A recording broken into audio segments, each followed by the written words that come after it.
If you have ever pulled your block away from your paper and looked down and thought, that's not what I thought was going to happen, this video is for you. Because almost every block printing mistake I see beginners make comes down to a few simple things. And the good news is they are really easy to fix once you know what you're looking for.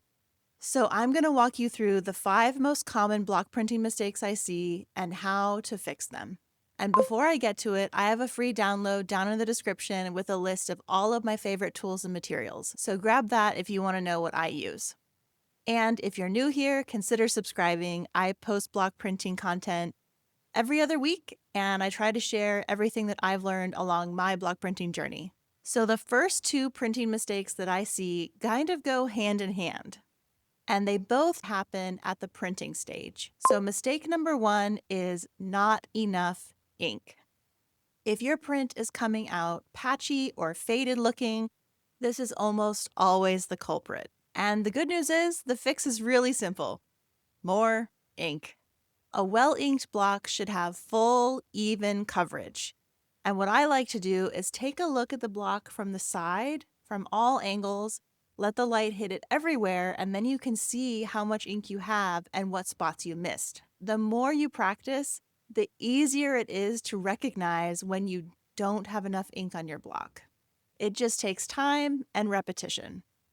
The next mistake is not using enough pressure when you're doing your printing, especially if you're printing completely by hand. If you're not pressing evenly and firmly across all areas of your block, you're not going to end up with a nice, clear, crisp print. I like to use a baren or the heel of my hand to make sure that I get all the good, even pressure across my entire block before I pull it off my paper. And the one tip I could give you about the printing process is don't rush it. Take a little extra time to make sure that you've gotten that good contact you're looking for to make a clean, crisp print. Now, mistake number 3 is the one that I probably see the most often, and that is when new printmakers carve away things backwards, meaning they carve away the things that they intended to print in black and then leave behind the things they wanted to be in white. So the print is inverted from what they had intended. And I get it. It is really hard to wrap your brain around this inverse process, especially when you get started. Our brains tell us the things that we carve away are the things that are going to be black in our print.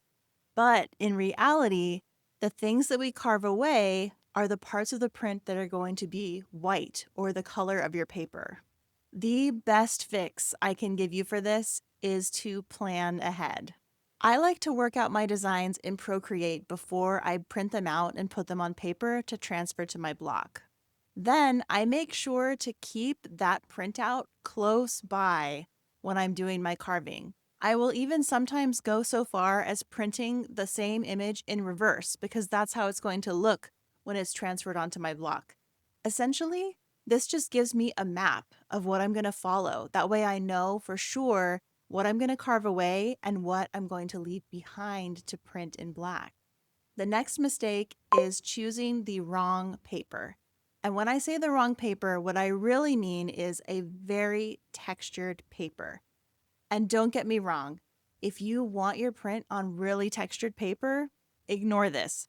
But if what you're looking for is a really crisp, clean print, especially if you're printing by hand and not with a press, having smooth paper really increases your likelihood of coming back with a perfect print. You see, the textured papers, it's really hard for the stamp and the ink and the paper to all have good contact with one another. So when you lift away your print, what you might see is paper texture or areas of your print that didn't come through very clear. So for hand printing especially, I recommend using smoother papers. And over time, after you do lots of printing, you're going to slowly figure out which papers you like the best. Right now, my paper of choice is Legion Stonehenge.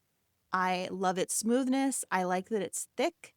I like that it has nice colors. It's perfect for my work. Now, if you happen to have a printing press of some kind, then you can use more textured papers because that press is going to give you the contact that you need to get a clean, clear print regardless. But if you're hand printing and your prints aren't looking the way you would like, take a look at that paper, see how textured it is, and maybe try a smoother one and see what you think. And the last mistake I want to talk about is carving away something that you didn't mean to. And we have all been there.